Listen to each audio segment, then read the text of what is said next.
Hello, lovelies. How you doing? Kani Kamala here with my first ever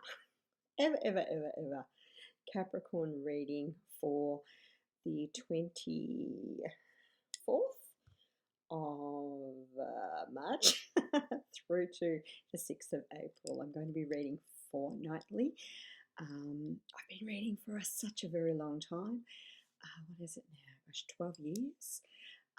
And I've read extensively for 9 years in my moon circle groups, but never actually braved coming online and doing it in the public forum like this. So it's time to put myself out here. Here I am. This Capricornian moon reading is dedicated to the following lovely people who are in my life as Capricorn energies. So, dedicating this to Debbie, Jess, Janine, Deb Briggs over in America, Lisa Allen over in America as well, Tracy over in the UK, Karen, Jen Marie, Mel, Alini, Christy over in the US, Barbara Ann, one of my dear friends in Victoria, Livy, Bryony, and the lovely Narelle, who I got to reconnect with very recently after a bit of a hiatus. We'd kind of lost each other for a while, and here we are back together again, so that was really cool. We are in a Libran lunar full moon eclipse energy at the moment. So what exactly does that mean? Okay, Libran energy is, as a Libran myself, we are very romantic people, very charming, great listeners, very fair, very focused on justice, chronically idealistic, and really good at understanding. But this lunar eclipse, because it's a full moon, is going to bring up our shadow energies. So it will bring up these shadow energies for everyone. So we're going to be looking at things like self-indulgence, indecisiveness, feeling emotionally detached, manipulating, find yourself in manipulative situations where you're doing things to get what you want, or feeling manipulated by someone. It'll be the self-pity energy of the poor woe is me, controlling energy, feeling unreliable or having unreliable things happen, or not being able to rely on other people, and impatience will play a part too. Now, these can either be energies that you experience yourself, or they can be energies that are going on in the circle around you. Okay, right, what am I going to do today? I'm going to do 3 cards from the lovely Universal Love deck by Tony Carmine Salerno as an overriding energy. If I can work out my camera, you can tell I'm new at this. Fortunately, I have a 20-year-old son who's been really helpful so far, because that's been part of my challenge, has been navigating the technology around this. And big shout out to the lovely Jen Marie there, who has been amazing at assisting me to work through some of those blockages and to discover the shadow energies around them.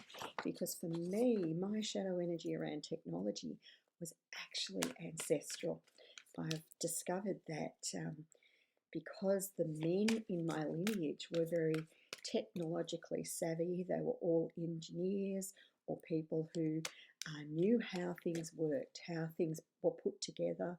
You know, if I do this, it's going to lead to A to B to C to D. And I don't think like that. And neither did any of the women. My mum, my nan, my great-grandmother didn't think like that either. So they felt inadequate by comparison.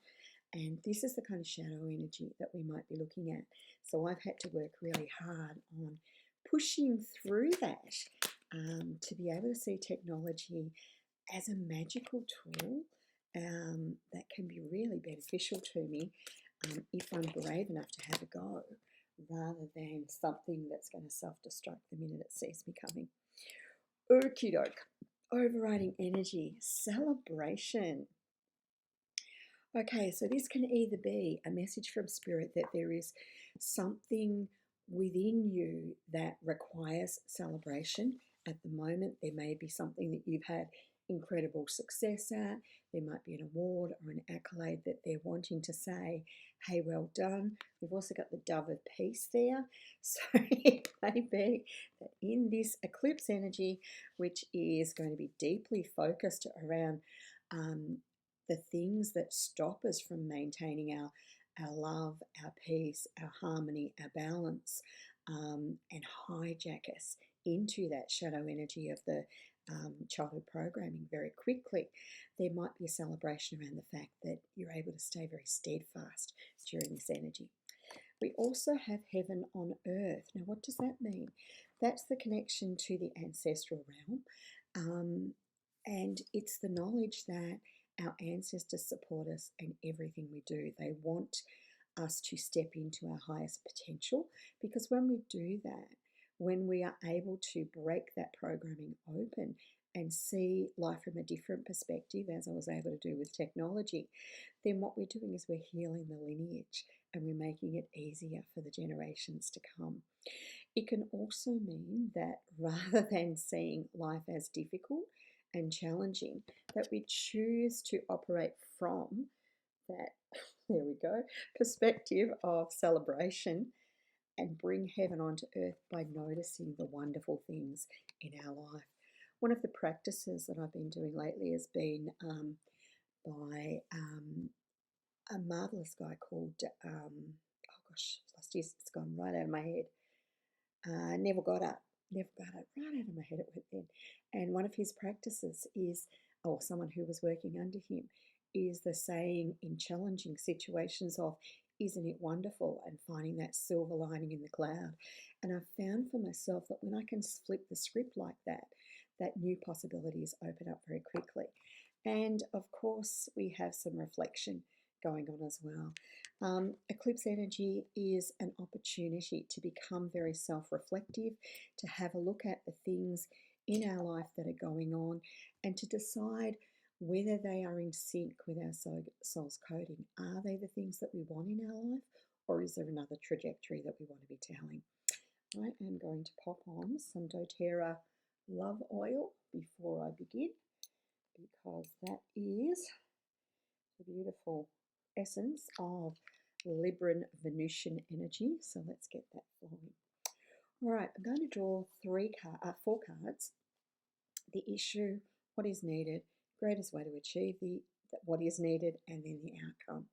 And let's see what comes up for you, my dear Capricornian friends. What have we got going down for Capricorn? Let's see what's there.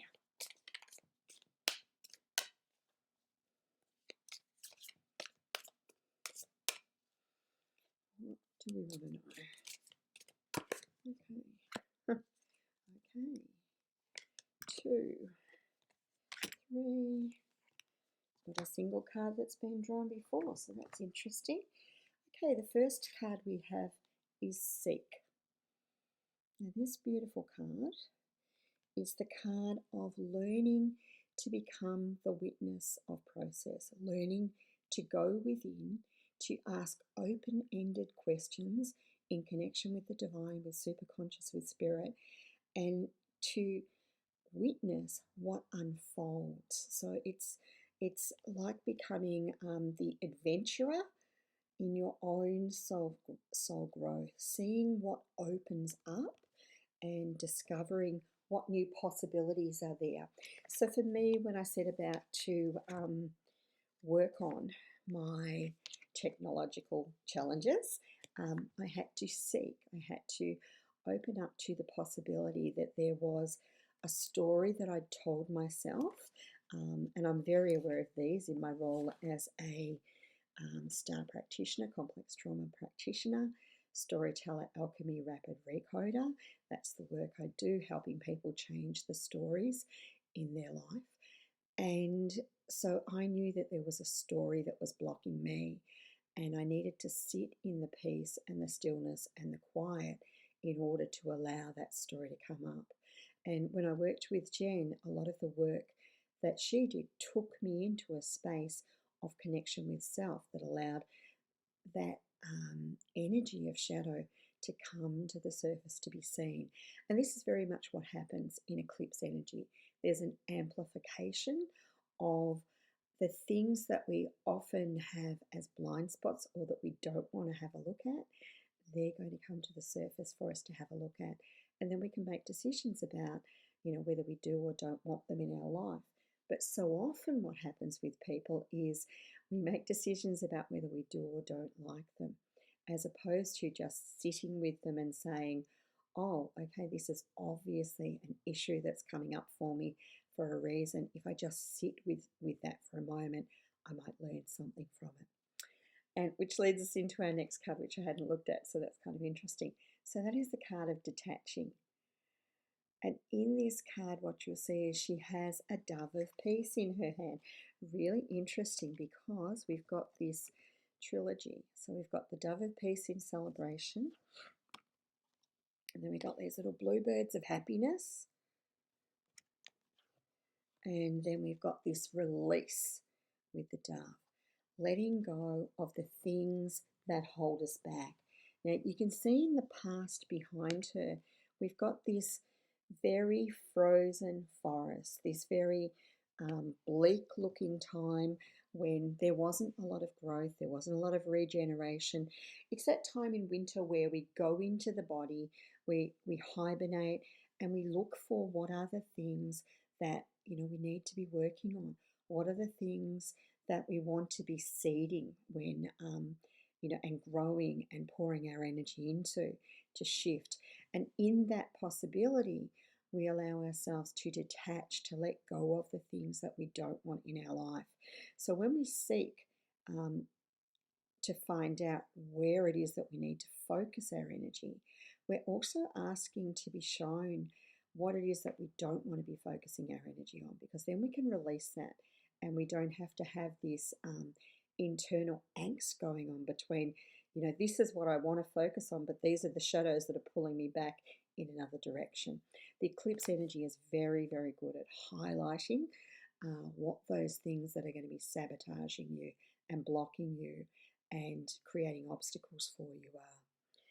When we can let go of the things that aren't serving us, then we can blossom, we can step into our full potential. And you'll notice there she's crafting that fireball.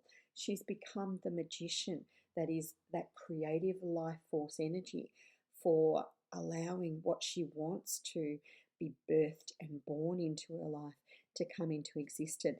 It almost looks like she's creating a bit of a dragon out of that energy. If you look at it going around her, there's kind of a dragon's face in the leaves over here.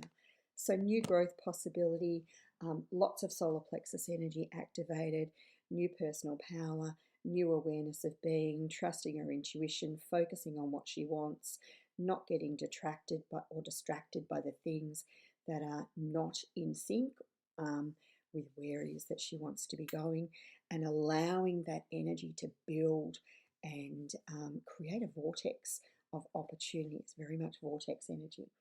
And of course, this is an interesting card to finish on because it's very, very much in sync with all of the other cards that have come beforehand. Spread your wings. It's another wing card. So with this card, we're being asked to open our arms wide to receive. You can see in this card we've got a whole heap of cosmic energy coming down from above, so support from above, but also pathways opening up that are elevated, more enlightened, that are taking us onto a new trajectory. And that's because the thought patterns are capable of being changed. This is a massively powerful portal that we are stepping into. So many people find this energy very, very challenging. And in finding it very, very challenging, they get fixated on the fact that it's challenging rather than looking at the potential for growth in that challenge.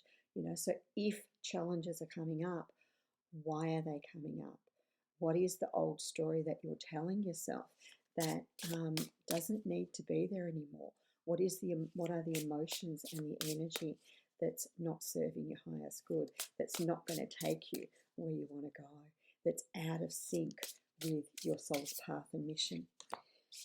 And then the final card that we are going to finish on is, oh, this is just a beautiful flowed reading, is the card of allowing. Isn't that gorgeous? Look at those colours as contrast. Yeah, my little Libran heart that loves beauty is very, very happy looking at purple and pink together. Okay, radical acceptance says yes to reality in any given moment, so that what's needed can come next.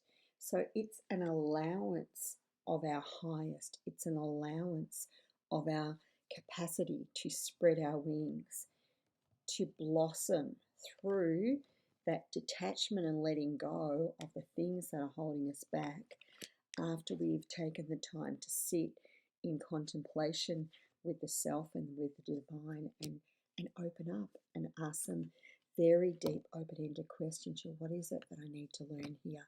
What is it that's for my highest good here? Where do I need to change the pathway that I'm going down? Where am I putting my eggs in my basket? If this is the trajectory that I want to be going down, are the things that I'm saying, doing, feeling, thinking, are they in sync with that, or are they causing a misalignment that's going to mean I'm going to take the scenic route? So lots and lots of food for thought there, my Capricornian friends. Enjoy, and please, please, please, please, please like and subscribe, because I'd love to get more messages out to you in the future. And of course, if anything resonates for you, pop a comment down. I'd love to hear how it resonated. Okay, much love your way.